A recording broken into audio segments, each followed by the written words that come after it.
तर फलटणमध्ये पुन्हा एकदा दोन निंबाळकर आता आमने-सामने आलेले आहेत। एका सभेमध्ये बोलताना रामराजेंनी रणजितसिंह निंबाळकरांना थेट इशारा दिल्याचं पाहायला मिळत आहे। मला तुरुंगात टाकाच, मग बघतोच तू फलटणमध्ये कसं काय राहतोय, तुरुंगात तुला थर्ड लावीन असे त्याने म्हटलेलं आहे। तर रामराजेंनी हा इशारा दिलेला आहे।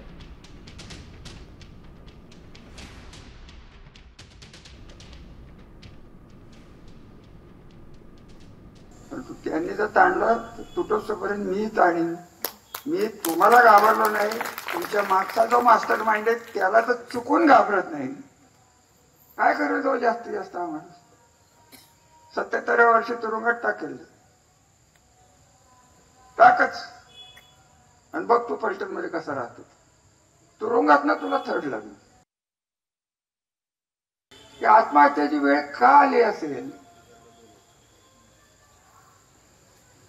पोलिसांचे तपास होतील, आमचं काही कोणावर आरोप नाहीये। अगदी करायचं सांगायचं तर मी काय षडयंत्र जमलं, मी तर पुढेच होतो। काय माझं नाव घेण्याचं काय संबंध आहे, माझं नाव घेण्याचं कोणाचं तरी सांगण्यावर नाही। मग हे सांगणारच षडयंत्र असेल, मग तुम्हीच घ्या ना हिंमत असली तर नाव। मी वाटच बघतो की माझं नाव प्रॉपर माणसाने घ्या, योग्य माणसाने घ्या। उगाच कुत्र्या चुत्र्याला चोराला नका सांगू माझं नाव घ्या।